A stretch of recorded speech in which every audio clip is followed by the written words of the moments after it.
ಗದಗ ಜಿಲ್ಲಾ ಪತ್ರಿಕಾ ಭವನದಲ್ಲಿ ಸುದ್ದಿಗೋಷ್ಠಿ ನಡೆಸಿ ಮಾತನಾಡಿದ ವೆಂಕನಗೌಡ ಗೋವಿಂದಗೌಡ ಕಾಂಗ್ರೆಸ್ ಸರ್ಕಾರದ ವಿರುದ್ಧ ಕಿಡಿಕಾರಿದರು. ಸರ್ಕಾರ ಬಂದು 1 ವರ್ಷ ಕಳೆದು ಹೋಯಿತು. ಈ 1 ವರ್ಷದಲ್ಲಿ ಕ್ರೈಮ್ ಸಂಖ್ಯೆ ಹೆಚ್ಚಾಗಿದೆ, ಕೊಲೆಗಳು ಹೆಚ್ಚಾಗಿವೆ. 1000ಕ್ಕೂ ಹೆಚ್ಚು ರೈತರು ಆತ್ಮಹತ್ಯೆ ಮಾಡಿಕೊಂಡಿದ್ದಾರೆ. ನೀವು ಜನರಿಗೆ ಸುಳ್ಳು ಮಾಹಿತಿ ನೀಡುತ್ತಿದ್ದೀರಿ. ನಿಮ್ಮ ಗ್ಯಾರಂಟಿಯ ಸುಳ್ಳು ಮಾಹಿತಿ ನೀಡಿ ಜನರಿಗೆ ದಿಕ್ಕು ತಪ್ಪಿಸುತ್ತಿದ್ದೀರಿ. 4,90,00,000 ಮಹಿಳಾ ಫಲಾನುಭವಿಗಳು ಅಂತ ಸುಳ್ಳು ಹೇಳ್ತಿದ್ದೀರಿ. ನಮ್ಮ ರಾಜ್ಯದ ಜನಸಂಖ್ಯೆ ಎಷ್ಟು ನಿರುದ್ಯೋಗಿಗಳಿಗೆ, ಎಷ್ಟು ಫಲಾನುಭವಿಗಳಿಗೆ ಹಣ ನೀಡಿದ್ದೀರಿ? ಬರೀ ಸುಳ್ಳು ಹೇಳ್ಕೊಂಡು ಮೋಸ ಮಾಡ್ಕೊಂಡು ಆಡಳಿತಕ್ಕೆ ಬಂದಿದ್ದೀರಿ. ಅಭಿವೃದ್ಧಿಯ ಒಂದು ಕೆಲಸ ಆಗಿಲ್ಲ, ದ್ವೇಷದ ರಾಜಕಾರಣ ಮಾಡ್ತಿದ್ದೀರಿ. ಹೀಗೆ ಮುಂದುವರೆದ್ರೆ ನಮ್ಮ ಪಕ್ಷದ ವತಿಯಿಂದ ಉಗ್ರ ಹೋರಾಟಕ್ಕೂ ನಾವು ಸಿದ್ಧ ಅಂತ ಸರ್ಕಾರದ ವಿರುದ್ಧ ಹರಿಹಾಯ್ದಿದ್ದಾರೆ. ಕ್ಯಾಮರಾಮನ್ ಜಗದೀಶ್ ಜೊತೆ ಅಶೋಕ್ ಹೂಗಾರ್, NKS TV4 ಗದಗ. ಹೇಳುವಂಥ ಗಟ್ಸ್ ಈ ಸರ್ಕಾರಕ್ಕಿಲ್ಲ. ಅಲ್ಲೇ ಡಿ ಸಿ ಅವರು ಇಡೀ 30 ಜಿಲ್ಲಾ ಒಳಗೆ ಎಲ್ಲೇ ಒಬ್ಬರು ಡಿ ಸಿ ಅವರು ಹೇಳ್ತಾರೆ ತೊಗೋಬೇಡ್ರಿ ಅಂತೇಳಿ ಡಿ ಸಿ ಅವ್ರು ಹೇಳ್ತಾರೆ. ಹೊರತು ಸರ್ಕಾರ ಒಂದು ಆದೇಶ ಹೊರಡಿಸ್ಲಿಲ್ಲ ರೈತರಿಗೆ ಕೊಡಬೇಕಿದನ್ನು ಅಂತ ಹೇಳಿ. ಇವ್ರು ಯಾರು ರೈತರ ಪರವಾಗಿ ಅದಾರ, ಸುಮ್ಮನೆ ಬರೀ ಡೋಂಗಿ ಬರೀ ಮಾತನಾಗ ಅಷ್ಟೇ ಇವರು ರೈತರ ಪರವಾಗಿ ಅದಾರ ಅನ್ನೋದು ಬಿಟ್ಟರೆ ಏನೇನೂ ಈ ಸರ್ಕಾರ ಮಾಡಲಿಲ್ಲ. 1 ವರ್ಷದೊಳಗೆ ಯಾವುದೋ ಹೊಸ ನೀರಾವರಿ ಯೋಜನೆ ವಿಸ್ತರಣೆ ಆಗಲಿಲ್ಲ, ಹೊಸ ಯಾವುದು ಕಾರ್ಖಾನೆ ಬರಲಿಲ್ಲ, ಯುವಕರಿಗೆ ಉದ್ಯೋಗ ಸೃಷ್ಟಿ ಮಾಡಿಸುವಂಥ ಯಾವುದೂ ಯೋಜನೆಗಳ ಬರಲಿಲ್ಲ, ಸ್ವಯಂ ಉದ್ಯೋಗ ಮಾಡೋಕ್ಕೆ ಯುವಕರಿಗೆ ಪ್ರೇರಣೆ ಸಿಗಲಿಲ್ಲ. ಏನು ಅಹಿಂದ ಅಂತ ಇವರು ಹೇಳ್ಕೊಂತ ಅಧಿಕಾರಕ್ಕೆ ಬಂದರು. ಅಹಿಂದ ವರ್ಗಕ್ಕೂ ಇವರು ಅನುದಾನ ಬಿಡುಗಡೆ ಮಾಡಲಿಲ್ಲ. ವಿದ್ಯಾರ್ಥಿಗಳಿಗೆ ಸ್ಕಾಲರ್ಶಿಪ್ ಬಂದಿಲ್ಲ. ಎಲ್ಲ ಈ ಸರ್ಕಾರದಾಗ ಬರೀ ಇಲ್ಲ ಅನ್ನೋದು ಬಿಟ್ಟರೆ ಏನೂ ಇಲ್ಲ. ಇವರು ಒಂದೇ ಹೇಳೋದಂದ್ರೆ ನಾವು ಗ್ಯಾರಂಟಿ ಕೊಟ್ಟಿದ್ದೇವೆ, ನುಡಿದಂತೆ ನಡೆದಿದ್ದೇವೆ ಅಂತ ಹೇಳಿ ಇವರು ನಿನ್ನೊಂದು ಇದನ್ನು ಹೇಳ್ತಾರೆ. 4,90,00,000 ಫಲಾನುಭವಿಗಳು. ನಮ್ಮ ಜನಸಂಖ್ಯೆ ಇರೋದ 6 ಕೋಟಿ ಐತಿ. ಆದರೆ ಹೆಂಗೆ 4,90,000 ಫಲಾನುಭವಿಗಳು ಆಗ್ತಾರೆ ಇವರು? ಸುಮ್ಮನೆ ಅಂಕಿಅಂಶ ತಪ್ಪು ಇವ್ರು ಬಿಟ್ಟು ಇವ್ರು ತಮ್ಮನಷ್ಟಕ್ಕೆ ತಾವ ಬೆನ್ನು ತಟ್ಕೊಳಕ್ಕೆ ಹೊಂಟಿದ್ದು ಸರ್ಕಾರ ಐತಿ. ಒಂದು ಹೆಣ್ಮಗಳಿಗೆ 2,000 ಬಂದ್ರೆ ಅದ ಹೆಣ್ಮಗಳು ಹೋಗಿ ಅಕ್ಕಿ ತೊಗೊಂತಾಳೆ, ಅದ ಹೆಣ್ಮಗಳು ಬಸ್ನಾಗ ಆಟಾಡ್ತಾರೆ. ಇವರು ಅದನ್ನ 3 ಮಾಡಿಬಿಟ್ರೆ ಇದು 3 ಮಾಡಿ ನಾವು 4,90,00,000 ಫಲಾನುಭವಿಗಳು. ಇವರು ಎಷ್ಟು ಮಂದಿ ಯುವಕರಿಗೆ ಯುವ ನಿಧಿ ಕೊಟ್ಟರು. ಆಮ್ಯಾಗ ಅದಕ್ಕೆ ಮೊದಲು ಇವ್ರು ಏನು ಮಾಡಿದರು, ಕಾಕಾಗೆ ಫ್ರೀ, ಮಾಮಾಗೆ ಫ್ರೀ, ನನ್ನ ಹೆಂಡತಿಗೆ ಫ್ರೀ ಎಲ್ಲ ಹೇಳಿದ್ರು. ಮೋಸ್ಟ್ಲಿ ಇವರು ಹೆಣ್ಮಕ್ಳಿಗೆ ಅಷ್ಟೇ ಏನಾರ ಅದು ಬಂದಿರ್ಬೋದು, ಹೊರತು ಬೇರೆ ಕಾಕಾಗ ಮಾಮಾಗೆ ಯಾರಿಗೂ ಬಂದಿಲ್ಲ. ಈಗ ಕಾಕ ಮಾಮಾಗೆ ಯಾರಿಗೆ ಬಂದಿಲ್ಲ ಅವರ ಈ ಮನೆ ಇಲೆಕ್ಷನ್ನಾಗ ಇವ್ರ ವಿರುದ್ಧ ಚುನಾವಣೆ ಮಾಡ್ಯಾರ. ಅದ್ರ ಬಿಸಿ ಇವರಿಗೆ ತಟ್ಟದೈತಿ. ಇವರು ನಮ್ಮ ಸರ್ವೆ ಪ್ರಕಾರ ಎಷ್ಟು ಫಲಾನುಭವಿಗಳು ಹೆಚ್ಚು ಕಡಿಮೆ ಎಲ್ಲ ನಾವು ಬೈಫರ್ಕೇಟ್ ಮಾಡಿದ್ವಿ. ಭಾಳ ಅಂದ್ರೆ 1,20,20,00,000 ಮಂದಿಗೆ ಇದು ಸಿಕ್ಕೈತಿ.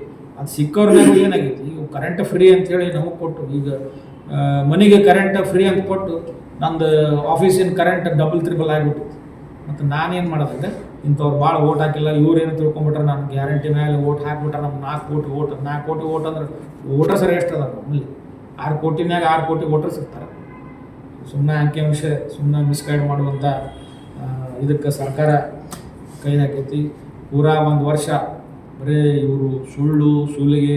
ಪತ್ರಿಕಾಗೋಷ್ಠಿಯಲ್ಲಿ ನಮ್ಮ ಜಿಲ್ಲಾ ಉಪಾಧ್ಯಕ್ಷರು ವಕೀಲರಾದಂಥ ಗಿರೀಶ್, ಉಪಾಧ್ಯಕ್ಷರಾದಂಥ ಬಸವರಾಜ ಅಪ್ಪಣ್ಣವರು, ಕಾನೂನು ಘಟಕದ ಜಿಲ್ಲಾಧ್ಯಕ್ಷರಾದಂಥ ತಿಪ್ಪಣ್ಣವರು, ನಮ್ಮ ಜಿಲ್ಲಾ ಹಿರಿಯರಾದಂಥ ಪ್ರಫುಲ್ ಪುಣೇಕರ್ ಅವರು ಅದಾರ. ಇನ್ನು ಸರ್ಕಾರಕ್ಕೆ ಇವತ್ತು 1 ವರ್ಷ ಆಗೈತಿ. ಈ ಸರ್ಕಾರ 1 ವರ್ಷದಾಗ ಕ್ರೈಮ್, ಕಮಿಷನ್, ಕರಪ್ಷನ್ ಇದ್ರೊಳಗೆ ಈ ಸರ್ಕಾರ 1 ವರ್ಷ ಕಳೆದೈತಿ.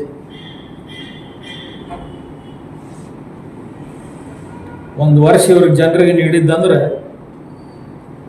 ಸುಳ್ಳು, ಸಾಲ, ಸಾವು. ಬರೀ ಸುಳ್ಳು ಭರವಸೆನೇ ಕೊಡ್ಕೊಂತ ಬಂದರು. ಎಲ್ಲರ ಮೇಲೆ ಸಾಲ ಇರೋದ ಇವರು ಗ್ಯಾರಂಟಿ ಮಾಡೋಕ್ಕೆ ಹೋಗಿ ಸುಮಾರು ಈ ಸರ್ಕಾರ ಬಂದ ಮೇಲೆ 500 ಕೊಲೆಗಳಾಗವು. 1,000ಕ್ಕೂ ಅಧಿಕ ರೈತರು ಆತ್ಮಹತ್ಯೆ ಮಾಡ್ಕೊಂಡಾರ 1 ವರ್ಷದಾಗ. ಮೊನ್ನೆ ಇದ ವೇದಿಕೆ ಮೇಲೆ ನಮ್ಮ ಕಾನೂನು ಸಚಿವರು ಹೇಳಿದರು, ಈ ಇಲೆಕ್ಷನ್ನು it is a referendum for guarantee schemes. It is not only referendum for guarantee schemes, it is referendum for the government. ಯಾಕಂದ್ರೆ ಗೌರ್ಮೆಂಟದ ಏನು ಅಭಿವೃದ್ಧಿ ಅದನ್ನು ಅಳ್ಯಾಕೆ ಇದೇ ಚುನಾವಣೆ ಒಂದು ವೇದಿಕೆ ಆಗಿತ್ತು.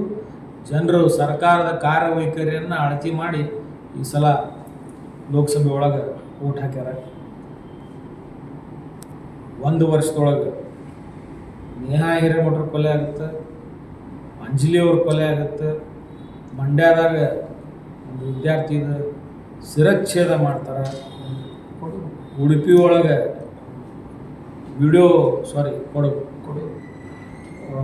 ಉಡುಪಿ ಒಳಗೆ ವಿದ್ಯಾರ್ಥಿನಿಯರ ವಿಡಿಯೋ ರೆಕಾರ್ಡಿಂಗ್ ಆಗುತ್ತೆ, ಬೆಳಗಾವಿ ಒಳಗೆ ಒಂದು ದಲಿತ ಮಹಿಳೆಯನ್ನು ವಿವಸ್ತ್ರಗೊಳಿಸಿ ಆ ಮೆರವಣಿಗೆ ಮಾಡುವಂಥ ಪ್ರಕರಣದಾಗ ಉಗ್ರರು ತಮ್ಮ ತಾಲೀಮು ನಡೆಸುವಂಥ ಕೆಲಸ ಆಗ್ತೈತಿ. ಶಿವಮೊಗ್ಗದಾಗ ಗ್ಯಾಂಗ್ವಾರ್ ಆಗ್ತಾವ, ಬೆಂಗಳೂರಿನಾಗ ಕೆಫೆ ಬ್ಲಾಸ್ಟ್ ಆಗ್ತೈತಿ, ಶಿಗ್ಗಾಂವಿ ಒಳಗೆ ಮಹಿಳೆಯನ್ನು ಹೆದರಿಸಿ ಬೆದರಿಸಿ ಸಾಮೂಹಿಕ ಅತ್ಯಾಚಾರ ಆದಂಥ ದುಷ್ಕೃತ್ಯ ಆಗೈತಿ, ಗದಗಿನಾಗ ತ್ರಿವಳಿಗೆ ಹತ್ಯೆ ಆಗೈತಿ. ಅದರ ಜೋಡಿ ಪ್ರಜ್ವಲನ್ನ ಏನು ಪ್ರಜ್ವಲ್ ಅಂತಾರೆ, ಪ್ರಜ್ವಲನ್ನ ದೇಶ ಬಿಡಿಸೋಕೆ ಸರ್ಕಾರನ ಕಾರಣ.